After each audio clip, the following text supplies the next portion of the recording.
আমরা যারা বেকার আছি বসে না থেকে আমরা স্থানীয় কৃষি অফিস থেকে প্রশিক্ষণ নিয়ে কিন্তু আমরা যদি শুরু করি আমার মনে হয় যে আমাদের বেকারদের বেকারত্ব আপনার দূর করা সম্ভব।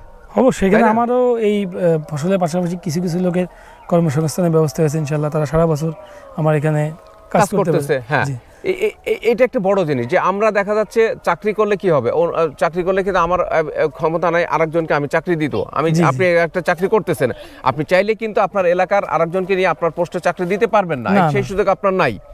কিন্তু এই যে এখানে 5-7 বিঘা জমির উপর আপনি যে একটা সমন্বিত খামার ফল বাগান গড়ে তুলছেন, তো তাতে কিন্তু এখানে আরো 2-4 জন মানুষের এলাকার বেকার যুবক বা বেকার মহিলাদের কাজ দেওয়ার কিন্তু আপনার সুযোগ আছে বা দিতে পারবেন।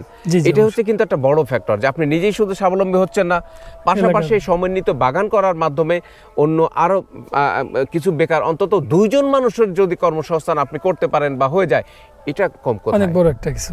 আর পাশাপাশি আপনি দেখলাম যে আপনি মুরগি দিচ্ছেন এর ভিতরে, এই আইডিয়াটা কোথা থেকে আসলো আপনার? এই আইডিয়াটা আমার প্রথম হচ্ছে কি, অনেক মুরগি দেখলাম, কত মুরগি আছে এখানে? এখানে মুরগি আছে প্রায় 100-এর মতো। 100 মুরগি আছে। এই আইডিয়াটা কোথায়?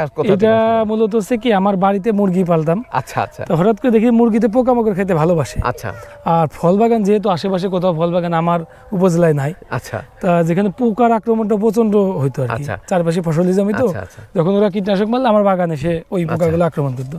তো সেখান থেকে হঠাৎ করে আমার মাথায় একটা আইডিয়া আসলো যে এখানে আমি মুরগি পাললে কাজে লাগানো যায় কিনা। আর যেহেতু আমার জমিটা ঘিরা আছে, 6 ফিট নেট দিয়ে ঘিরা আছে, বেরোর কোনো সুযোগ নাই, সেক্ষেত্রে আমার হঠাৎ করে টেকনিকটা কাজে লাগে, আমি নিজের বাড়ির মুরগিগুলো নিয়ে আসি, প্লাস কিছু মুরগি কেনার পর দেখলাম যে আলহামদুলিল্লাহ আমার মুরগিগুলো যেহেতু বাইরে যাচ্ছে না, অত বাড়ি থেকে রোগ ব্যাধি আসার কোনো সম্ভাবনা নেই, এ পর্যন্ত কোনো রোগ ব্যাধি আলহামদুলিল্লাহ আমার হয় না। ভিতরে যে ক্ষতিকারক পোকাগুলি আছে যেগুলি ফুলের ক্ষতি করে, ফসলের ক্ষতি করে, ফলের ক্ষতি করে, আলটিমেটলি ওরা ওই পোকাগুলি খেয়ে কিন্তু আপনার কীটনাশকের কাজ করতেছে। আগে আমার মাসে 2টা স্প্রে লাগতো, এখন আমার দেখা গেল 3 মাসে একটা স্প্রে লাগে। তার মানে স্প্রের খরচও কমে গেছে এবং পোকা বা ফুল বা ফলগুলাতে যে পোকার আক্রমণ হতো সেটা কমে গেছে।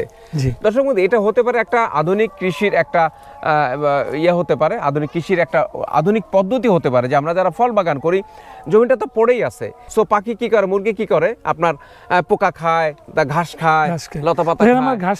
হ্যাঁ, এতে করে কি হচ্ছে, উনি এখানে দেখেন, আপনারা অন্য 10টা বাগানে গিয়ে দেখেন আর এই বাগানে দেখেন আগাছা যেমন নাই এবং বাগানে কিন্তু অতিরিক্ত কোনো পোকামাকড় আমরা দেখতে পাচ্ছি না। অন্য ফল বাগানে ঢুকলে যেমন পোকার আক্রমণ দেখা যায়, তা নাই। তাহলে কিন্তু আমরা এই আইডিয়াটা, ওনারা আজকের এই আইডিয়াটা কিন্তু আমরা ইমপ্লিমেন্ট করতে পারি আমাদের খামারে, যে আমরা যারা ফল বাগান করতেছি, পেয়ারা বাগান করতেছি, মালটা বাগান করতেছি, বড়ই করতেছি, তারা যদি বাগানের ভিতরে কিছু দেশি মুরগি আমরা ছেড়ে দিই, তাহলে কি হবে? এবং আপনি তো নিশ্চয়ই এখান থেকে মুরগি থেকে ডিম পাচ্ছেন। অবশ্যই, আমার প্রতিদিন মুরগি প্রায় 15 থেকে 20টা প্রতিদিন ডিম পারে করে, প্লাস মুরগির বাচ্চা উঠায় আমি, বাচ্চারও প্রচুর চাহিদা আছে, তারপর ডিমেরও প্রচুর চাহিদা। আচ্ছা, 15 থেকে 20টা ডিম দেশি মুরগির ডিম পান। এই ডিমগুলি, দেশি মুরগির ডিম আমি জানি আমাদের দেশে খুব ক্রাইসিস। হ্যাঁ, অবশ্যই খুব ক্রাইসিস। আপনি বাজারে গেলে ফার্মের মুরগিতে দোকান ভরা, বাট দেশি মুরগি কিন্তু পাবেন না এবং ডিমান্ড কিন্তু অনেক বেশি।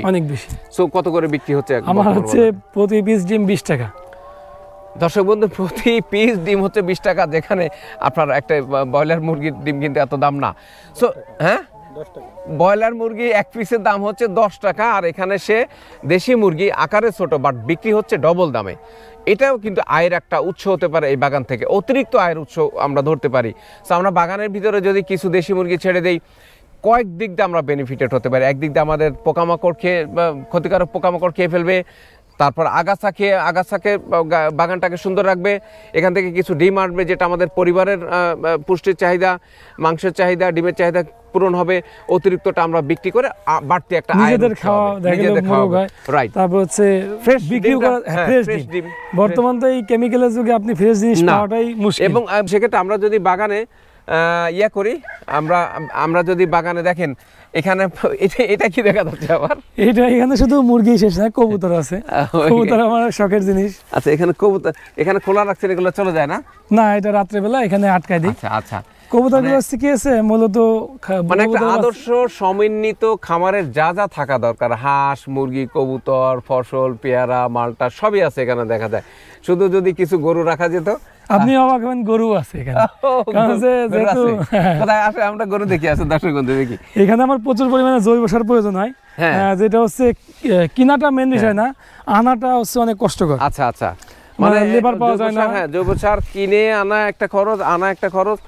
তো গরু আছে, তাই না? গরু আছে, এইটা একটা ঝামেলা। এই জন্য আমি নিজে গরু, মানে নিজে সারের যে ব্যাপক যে চাহিদা, মানে জৈব সারের যে ব্যাপক দরকার, এই দরকার থেকে এই উপলব্ধি করে গরু এখানে নিয়ে আসছে। গরু আছে, মূলত গরুর গোবরটা কাজে লাগানো হচ্ছে। যদিও ছোট করে করছে, দেখি ইনশাআল্লাহ ভবিষ্যতে বড় হবে। গরু ফল বাগানে প্রচুর পরিমাণ জৈব সারের দরকার হয়, তার তাগিদ থেকেই উনি এই গরু লালন পালন শুরু করছে। ওনার খামারে এখানে দেখতে পাচ্ছি 2টা গরু আছে, একটা মা গরু, একটা এটার ফ্রিজিয়ান, এটার বাচ্চা। তো এই 2টা গরুর এখানে যদিও দেখেন সমন্বিত খামার বলতে যা বোঝায়, মানে সব থাকবে, অন্যের উপর ডিপেন্ডেন্ট হতে হবে না। একটা গরু এবং বাচ্চা, এটা রাখা হয়েছে শুধুমাত্র এই ফার্টিলাইজার, ন্যাচারাল ফার্টিলাইজারের রিসোর্স হিসেবে। হ্যাঁ, এটা রাখা হয়েছে এখানে। সো এটাই হচ্ছে মূলত ফার্মিং আইডিয়া, ফার্মিং টেকনোলজি এটাই, যে আমাকে অন্যের কাছে ডিপেন্ডেন্ট হতে হবে না, আমাকে অন্যের কাছে ডিপেন্ডেন্ট হতে হবে না। আমরা নিজেরাই সব, যখন যেটা লাগবে আমি নিজের থেকে নিজের রিসোর্স দিয়ে নিজে ব্যাকআপ দিব, তাই না?